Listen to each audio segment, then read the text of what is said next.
Could you tell folks who, maybe they're not familiar with what's going on in Ethiopia, how this current conflict came about?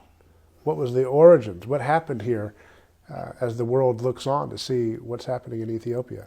Well, really, it's quite a complex issue that's been building up for a while, for some years now, and it exploded this past November. The reason was because the Ethiopian government supposedly postponed the elections because of COVID. And the party that was a minority within a coalition felt that this was unnecessary and that the current government was trying to prolong its stay in power. So they refused to acknowledge and held their own elections. And this created a real issue for the central government. And then a very treacherous act was committed by the military part of the minority party, and they attacked the Ethiopian forces. And that was the red line for the Ethiopian government. So unfortunately, what was or is a law enforcement operation to capture the leaders who had made that decision has spiraled a bit, and it's also prolonged. So I'm sure it's causing a lot of humanitarian crisis. And it's very hard to verify because nobody seems to know exactly what's transpiring there. So that's really the reality. Wow. So there's not a lot of accurate information from on the ground? No, there's a lot of accusations on both sides, and I think that's also created the vacuum for people to just spin stories according to what they imagine it to be. The sensationalism. Sensationalism, exactly, exactly.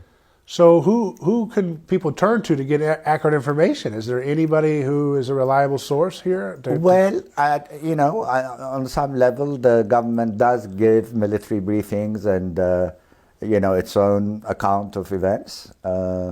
But really, no independent investigation has gone on, and really it's been an information blackout. Is there any realistic assessment as to the casualties so far in this civil war? Not really. The only thing that would be reliable would be refugee flows, and that may even be exaggerated, but nobody seems to know the extent of casualties. So what do you think, in your estimation, the Western community, the global community should be doing? How should they be approaching the situation as it unfolds in Ethiopia? Well, I think clearly the Ethiopian government feels that they are in a process of creating law and order, and I think the international community has to respect that aspect.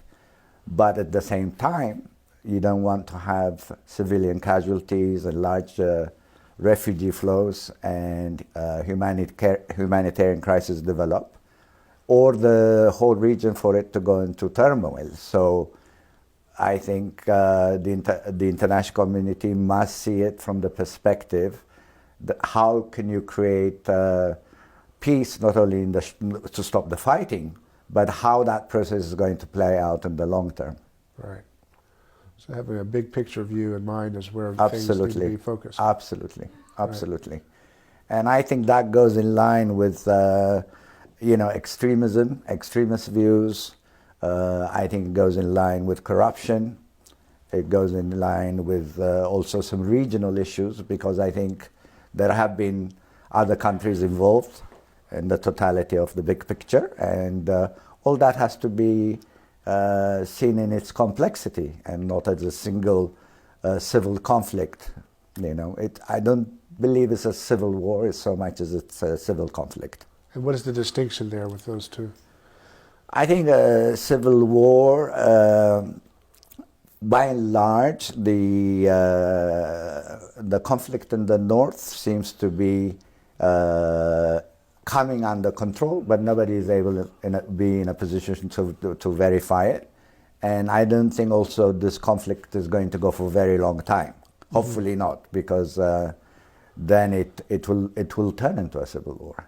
Right. But I think they have captured some of the perpetuators, And you would think that this would have been a natural course for people to give themselves up and face justice for crimes that they have committed, but they're refusing to lay down arms. So what alternative does the Ethiopian government have? Right. You know, and clearly there were so many efforts to negotiate it before it got to the extent of conflict that it did, and really there was a lot of patience on the Ethiopian government's part to try and resolve this peacefully, but there was a stubbornness with the leadership in Tigray and the north, and that just expounded the problem. And for those on the outside that may not be aware, I've interviewed folks living in Ethiopia who have echoed some of the things that you have expressed, that Ethiopia is dealing with a lot of sectarian conflict. There's a lot Absolutely. of ethnic tribalism, right? Absolutely, absolutely. And it's not a monolithic thing. From those who are not, informed of internal Ethiopian culture, Right. they may not be aware of the diversity of different ethnic groups and rivalries that are going on within the country, right? Right, absolutely. I think going back to your first question, that's the complexity of the problem, because I think ingrained within the current Ethiopian constitution, where it has divided people along ethnic and linguistic lines, Right. is really, I don't think, workable in the long term, and it was just waiting to explode. The tensions were building to explode. So clearly, how do you balance between a central administration and still allow local governance to take place? So I think it comes back to creating a constitution that balances these things and also protects not ethnic rights, but minority rights. And especially in the last couple of years, what we've seen is really sad, in the sense that we've lost a lot of innocent lives because ethnic minorities have been persecuted in regions that they've been living in, for generations. But now, because the country is divided on an ethnic federalist system, those who feel that they're in power go and persecute those that have been there for centuries. It's sad. Mm-hmm. And they've been able to live alongside one another, speak the language, share the culture, in some form of tolerance, not necessarily 100% equal, but much better than what we're witnessing today. So what would be necessary to make those constitutional reforms to protect those minority interests in those different regions? Would it be, is it an amendment process? Would it be a new constitution? How would that work to protect the interests of the minority communities in these different regions? Well, we have now elections scheduled in June, which I think will give the government more legitimacy and a sense of time to review how best to resolve it. But it has to involve all stakeholders, not just the government. It has to involve the population and really create a consultative process whereby there is some semblance of fairness and equality, and most of all, the safety of citizens. There is a general feeling of insecurity, and especially for minorities living in different parts of Ethiopia. And I think whatever system is going to be created ahead has to balance, your own form of ethnic identity or religious identity, whatever be it, with a sense of nationalism, that Right. you all belong to one country. This has been an amazing process we've witnessed here in the United States, which is a great example. We all come from different places, but because we are all equal under the law, we have somewhat created a system where everybody respects everybody else and is free to move and live anywhere in the country they choose. And to some extent also, South Africa in recent years has really balanced that in a very delicate way. And there are shining examples where, these challenges are not new or unique to Ethiopia. We've seen, India, for instance, or you can even go to Switzerland. But they've been able to create administrative balances whereby they address or try to balance these needs, these separate needs. Mm-hmm. Now, you Your grandfather, Emperor Haile Selassie, a title of his was the Lion of Judah. Yes. What does that mean? What does that title come from, the story of that? The story of that basically is a quotation from Revelation that the Lion of Judah shall be found worthy to open the book of life. And that is in reference to Christ and his coming. So traditionally, Ethiopia having been a Christian state, the emperors took on that name to say they are servants of Christ and they are servants of God. They're there to serve that purpose. And so, and from what I understand, he was the last Christian emperor, wasn't he? He was. And what is the origins of that story, of his family? Well, we believe that it was the Queen of Sheba who went to seek wisdom from Solomon, and they had a child called Menelik who created the Solomonic dynasty, and subsequent emperors came from that line. So in some sense that would be the oldest dynasty, right? Definitely, I think alongside with the Japanese, they say it's one of the oldest. So ones. the oldest dynasty, and then the last Christian emperor. There's a huge epoch of history there that's covered there. There is. And sadly, what's really concerned with the conflict, I mean, I'm not trying to get away from the subject matter, is that we're losing some of our most unique Christian heritages because of conflict. I mean, they've been stolen before, but this time to witness their destruction is really a sad thing to see. And is it out of anti-Christian hatred that these things are being destroyed? Well, anytime there's conflict, there's bound to be some sort of, casualty. Right. But that's going to that story. That's a story that bound the nation together for a long time. The story of your family and the traditions that you trace back in history. Right. And that, there's that saying that we say in politics that politics is downstream from culture. And culture and religion, the ancient world were tied together they were almost synonyms. Yes. There wasn't a distinction between the two. Yes. That's a modern invention where we tried to parse those things out, but culture, religion, state, we're all kind of united together. And of course we have a different context today.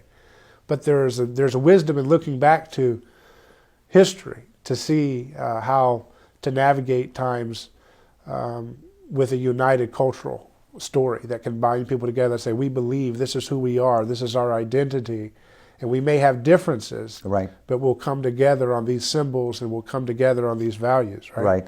Right. I think, Ethiopia is very unique in the sense that it's Jewish heritage, it's Christian heritage, and also it's Islamic heritage. And people have lived with these values over many centuries. There have been conflicts, but not to the extent where it was done under a form of constitution. So in recent times, what that has created is a political elite that views itself me against you. And this is not simply unique in Ethiopia, we're witnessing it all over the world. And that's not a way to build unity going forward. Right. But who takes advantage are the politicians, unfortunately, but the casualties are the ordinary people. Right. Yeah, that's so much what you hear when politicians are elected, and no matter where it is, that they'll say, we want unity, but then when you read the fine print, unity just means submission to whatever they want, Right. It's an odd thing. Right. It's an odd thing. And then also enemies are manufactured. Right. People have basic, wishes, basic needs, basic values, and certainly peace is the most important of that. And, when you toy with that kind of a game, there's no end to it. Right. What was your earliest memory you have living in Ethiopia? Do you have one that comes to mind? Yeah, absolutely. I remember, attending parades, and I loved uniforms. I loved watching, military parades and so forth. I loved the beauty of the country because we got to travel to different parts. And just, having ordinary friends and, people of value, people who, give you advice or pass on stories, and the ability also to grow up where you have a community, a sense of community and a sense of belonging, I think, and a stability. Right. Those are the earliest memories I have. Right. What were some of the things that the natural landmarks that do you remember seeing as a kid that really struck home for you? There's different regions you said that you visited. Right. Different I places. love, for instance, Eritrea. I mean, we grew up going to Eritrea every year. Yeah. And yet now Eritrea is a separate country. Right. But for me growing up, I have wonderful memories of Asmara and Mitsowa by the Red Sea, and driving through those very windy roads. Right. It's memories you cherish. Right. And even the architecture was so different from Addis. Right. More Italian architecture, so it was a different place. How old were you when things started to turn in a dark direction? I was 14. 14. I was 14, yeah.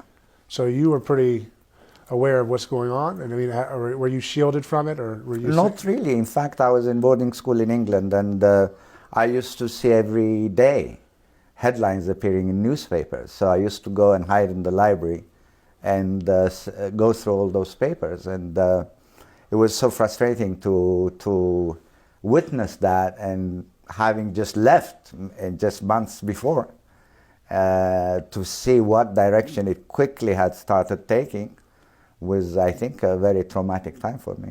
Yeah. This is very stressful to come home, you're reading newspapers while you're trying to go to class, right? Very difficult. Very difficult. And then you feel also that everybody in the school knows about it, and that, you don't want anybody to know or talk about it openly, so you tend to keep things a lot to yourself. Suppress it, huh? Yeah. Yeah. Yeah. Kind of a stoic thing takes on, right? Yes. Yeah. Yes. What were you studying at the time? I was just high school. In high school? I was in high school, yeah. Yeah. So what did you, when you saw things unfolding, you saw the revolution take place, what was that like for you, going back to those moments? It was difficult because I would have, some of my teachers try to explain to me, because it was very hard for me to process it all. And also I had wonderful mother and family around who were at that time in England, who helped me process it as much as possible, because I think they themselves were under their own traumas. So sometimes it was kept quiet, or the subject was never brought up. And at times, it would be a period of mourning, and as a child you're distracted by other things, and you don't really at that point understand all the implications or the ramifications. I never thought I'd end up being a refugee all my life. Right. But that was the reality that process that started. Right. Yeah. So you'd grown up in something that seems so different from the modern world, where I think in our past discussion you had mentioned living amongst the animals of the palace, right? Right. And now you're thrust into a very gritty, dark, modern. So it seems like almost like a storybook, childlike, to have animals and beauty and natural wonders and idyllic childhood, and then to see it all fall apart, and to see this symbol of your country and your family. For you, it's not a symbol. For you, it's your family. Absolutely. And that's different. And in such a public manner, where it is a fall from grace in many ways. But, because of faith, we never believe in that, because, in the end, it helps you center and make you think of what's important in your life. What was the emotion that was stirring with you mostly? Was it mixed emotions, or was it anger? Of course, there was a lot of anger. There was a lot of a sense of betrayal, because it was the military who made the coup at that time, and we grew up admiring the military. I mean, probably I would have ended up as a military officer. So there was a sense of betrayal in that. There was a sense of betrayal in also how opportunistic society quickly became, and quickly forgets its past so quickly. and tries to experiment with something so foreign that it all just felt strange, you know. Right. I mean, Ethiopia, a country of faith, all of a sudden turned into a sort of monolithic political system where everybody's dressing the same and holding these rallies and, you know, all speaking in the same sort of doctrine and calling each other comrade, was completely out of our cultural context. Yeah, it didn't feel real, did it? It just felt foreign. Felt fake. It felt foreign. It felt fake. They closed all the churches, so people didn't have their daily. What do you mean they closed the churches? It just They just shut them down. Did they have people guard and protect people from going? Some into of them, it? yeah, some of them, absolutely. What did they do to the clergy? And officially, they declared that there's no God. That this is now a country that believes in scientific socialism. Because Karl Marx said so? There's no Because God? Karl Marx and the Communist Party of Ethiopia said so. Yeah. You know, so people would hold prayer groups in their homes and, you know, or, you know, with their families, but there was no official recognition of religion. What happened to the clergy, the church? The church was persecuted, mostly persecuted, and then filled with cadres of the communist cadres to which to this day I think is still a problem. And what is the cadres? What did they do? They spy. They pretend like they're going to church, but they're just keeping an eye on the population. on the sermons or what they're talking about at the lunch afterwards? No, I have no idea. I don't know. Yeah. Wow, that's amazing. To think about how quickly things can turn. You know, that you've had this society for so long, and these values for so long, and then overnight. How long was that contagion of the comrade contagion, the communist? 17 years in total. 17 years before the revolution? No, 17 years once the coup took Right. place. Well, how long were those ideas percolating before the coup took place? Well, I think there was some form of student movement and so forth that started in the early 60s, including also the Eritrean secessionist movement. So basically you could say the first years of my life, I think 14 years that I lived in Ethiopia, those ideas were certainly percolating. What did you think of them at the time? Oh, that's a novel idea, or that could be a problem? I do remember student riots. I do remember, you know, our cars being stopped, you know, in Eritrea, you know, heavily guarded. As time went on, the more security took place, but I always thought it's something that would be containable. And to see something just be completely, you know, to explode to the extent it did, I don't think any Ethiopian expected it. Right. Yeah. Was there evidence of foreign involvement, financing, right? Definitely, Yeah. definitely there was. And you know, the saddest part is also that it was our brightest generation of students who had gone to school all over the world and who really had a lot of hope for betterment of Ethiopia, and they were caught without really understanding the context of which they were fighting about. Right. But sadly, we lost all the, you know, educated populations when the Italians took over in '36. They always, it's the intellectuals who get targeted.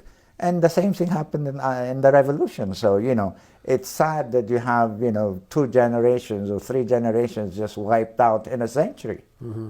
They targeted all the intellectuals, the artists. Mostly the absolute influences, but Yeah. mostly young, energetic, you know, scholars, teachers, academics, you know. Did they give them a chance to convert to the party, or they just didn't even? I'm sure in some cases, Yeah. definitely it's the case. Yeah. But they were also very brutal and open in how they got rid of the enemy, because it was ideologically allowed. And they would kill you, throw you on the street, and charge you a fee for the bullet that they decided to kill you with. Wow. That's how brutal it was. Wow. And it's a story that's not often told, and it should be. Because, you know, you don't, if you don't know about it, you know, you will not understand the brutality of communism. Wow. And did communism sweep across all the different, there's different ethnic rivals and tribes, but did it kind of sweep the whole Well, gamut? it was the military. Yeah. So as a military, They just forced you it. had no choice. You just were forced to adhere to that philosophy. Right. So everybody just said, okay, we're just going to have to go along with this because there's no way to stop this. Right. So the Soviet Union was probably behind some of the financing. Definitely, of this, right? definitely. The geopolitics of it was very much paramount in the whole thing, and we were being armed by the Soviet Union. The United States was arming Somalia. We had a war with Somalia. Cuban troops were involved. So it was. It wasn't a Cold War for us. It was a real war for us. We were, as victims. And how come America, which again was trying to say we're going to stop communism, how come they didn't step in to try to stop the coup? I have no idea. Yeah. Honestly. Yeah.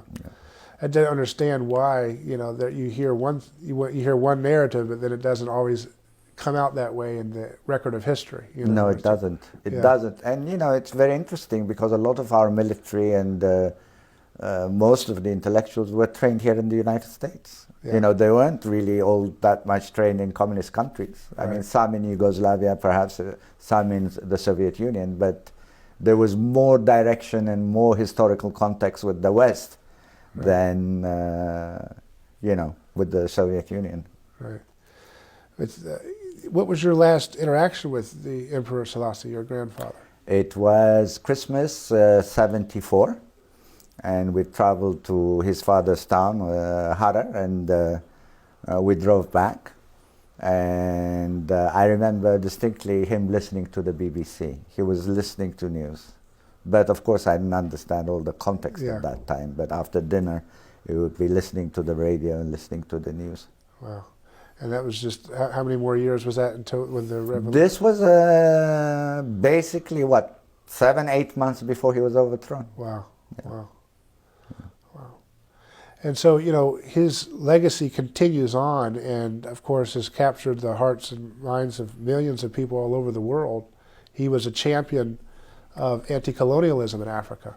That's and true. Yet, I think his story needs to be told more to new generations because while millions know about it, there's millions and millions of newer, younger individuals who are coming of age now in a context in which they're told that if you want to be pro-African or pro concerns for the oppressed, that you have to stand in solidarity with what amounts to microwaved Marxism in our context. Sadly, And sadly. I think your story kind of provides a counterexample to the history of Marxism in this.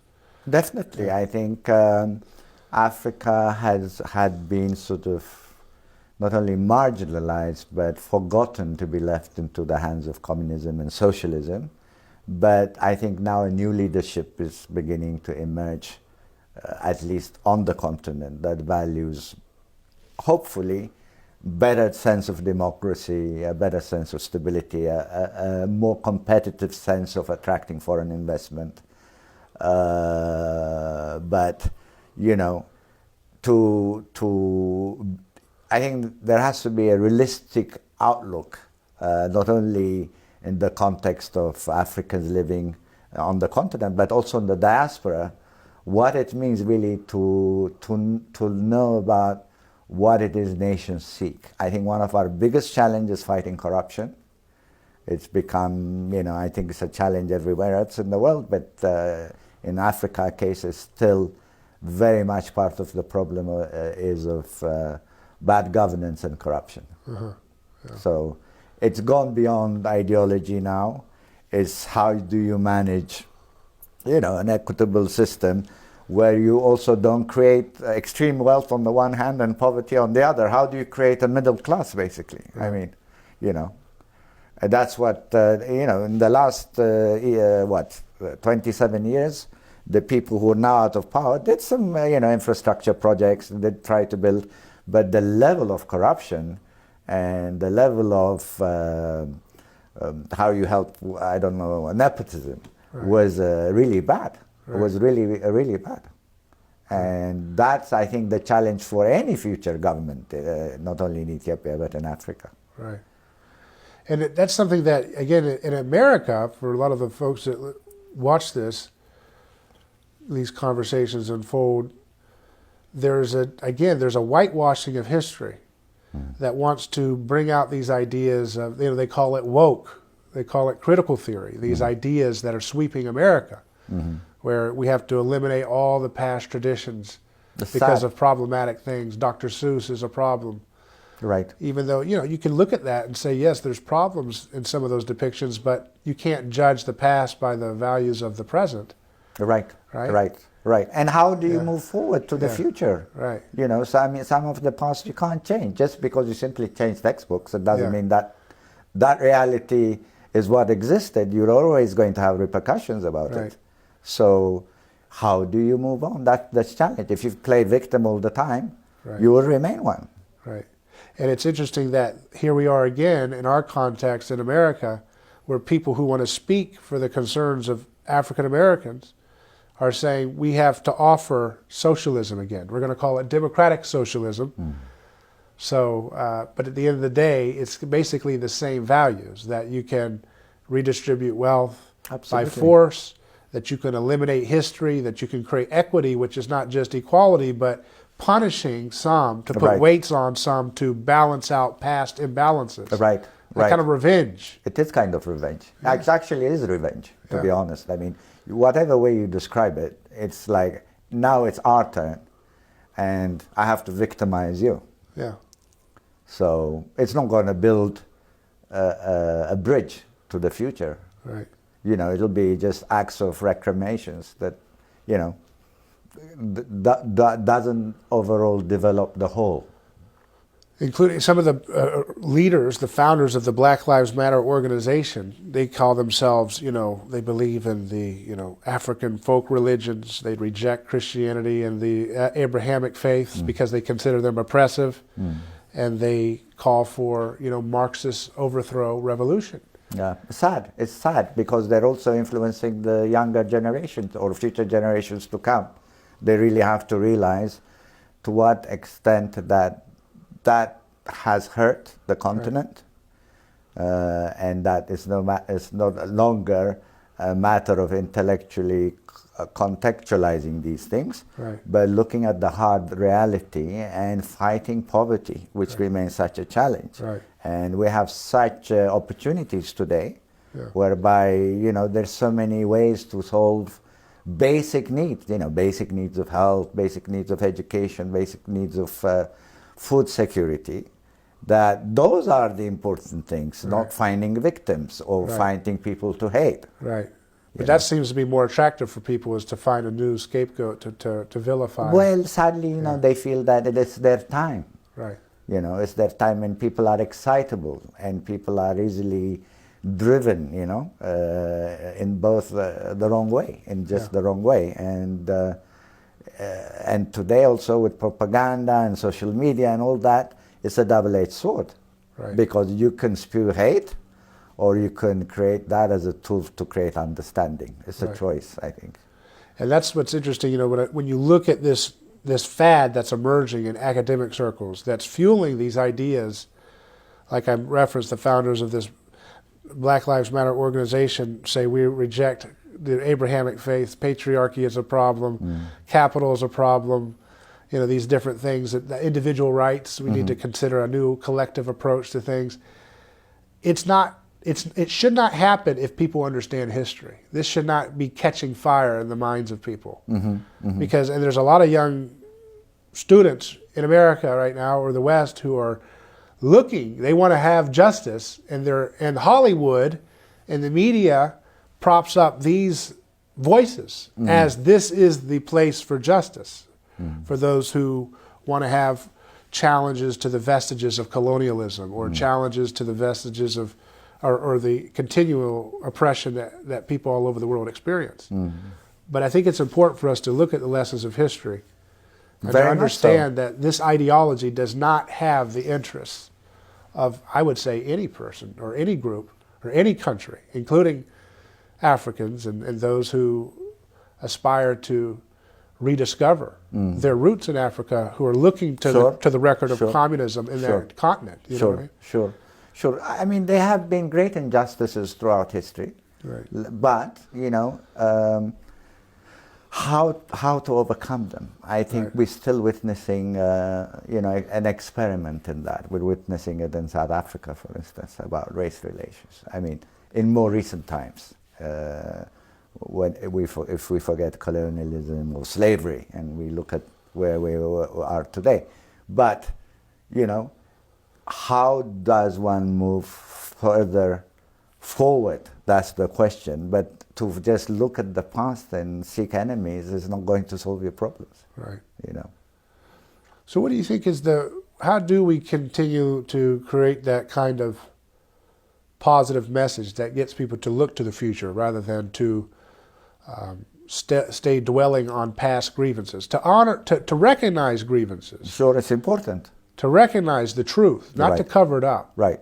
But when you expose the truth, you'll find out the record Right. is not as simple as popular media and No, it's very complex. entertainment wants to make it. It's very complex. I think people have to have a better understanding of history, a better sense of tolerance, and a greater opportunity. I think you dwell on violence and hatred when you feel marginalized from opportunity. But if you create a level playing ground for people to have some semblance of equality, to opportunity at least, then you do create a sense where those people can say, well, I can also have that life. I can also feel secure. I can also vote for a person I believe in. So in a way, it's a sense of hope. And also an anchor in faith. I think increasingly we've turned away from God and we're worshiping money. We've transferred the basis of what faith is. And I think that's going to lead to a lot of challenges. And what does the rest of the world do is follow America and Hollywood. Right. And that's that narrative is so important. Who controls the narrative is the one that shapes the future. That's true. Well, I really appreciate your time, and it's Thank always you. great learning from the wisdom of your experiences and the stories that you can tell and the history and the future that we can go if we understand our history correctly. Thank you so much. Really Thank you. enjoyed it. Thank you. Appreciate it. Thanks.